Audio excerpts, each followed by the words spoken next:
Toyota Nissan pickups are bound for Detroit, but is Mercedes bound for Georgia? It's the week in reverse here at the Car Connection. Beware, Chevy, Ford, GMC, and Ram truck fans. Both Nissan and Toyota have chosen the heart of the domestic auto industry, Detroit, for the world debut of completely new pickups. The two models to be introduced at the upcoming North American International Auto Show next month are the 2016 Nissan Titan and 2016 Toyota Tacoma. Teasers show the Tacoma will get a tougher design, and the automaker notes that the model will once again be ready to set the benchmark for mid-size pickup performance. The Tacoma got its last full redesign in 2004. As for the Nissan Titan, the long-awaited second-generation model could carve out a bigger piece of the market if it's done right.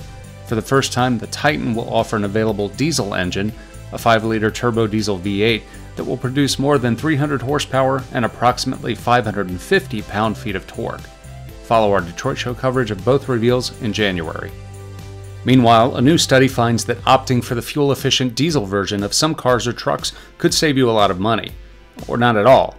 Vincentric, a company that specializes in assessing total cost of ownership, just made those calculations and found that diesels as a whole cost more over the long run, considering 5 years of ownership and 15,000 miles of driving per year, than the market-equivalent gasoline versions of the same model.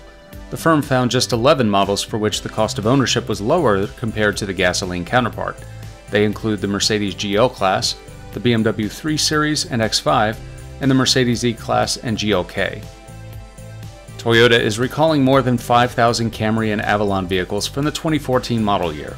According to a letter from the National Highway Traffic Safety Administration, the recall stems from a problem with the car's suspension, specifically the left side front suspension lower arm, which could increase the risk of an accident.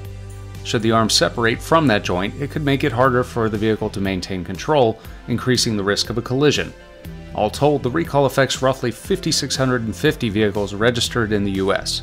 Toyota says it will begin mailing recall notices to owners in mid-December.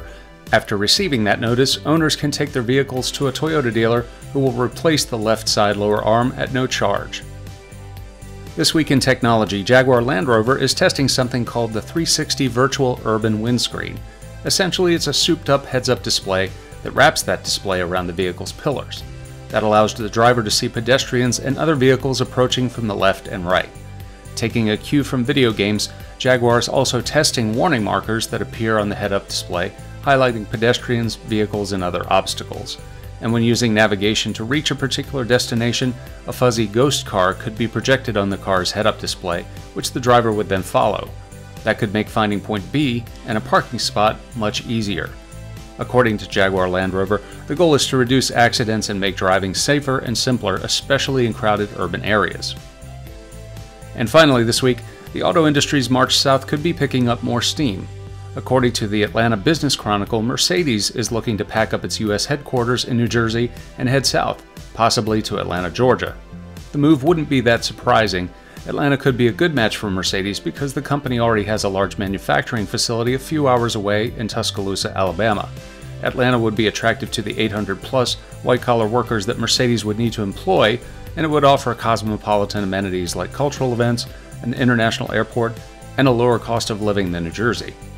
Atlanta also has a growing pool of auto industry employees for Mercedes to pilfer, thanks in part to Porsche, which is headquartered there now. Mercedes has issued no comment, but sources suggest a decision is coming within weeks. North Carolina is also said to be in the running, while other reports have also added Savannah and Jacksonville to the list.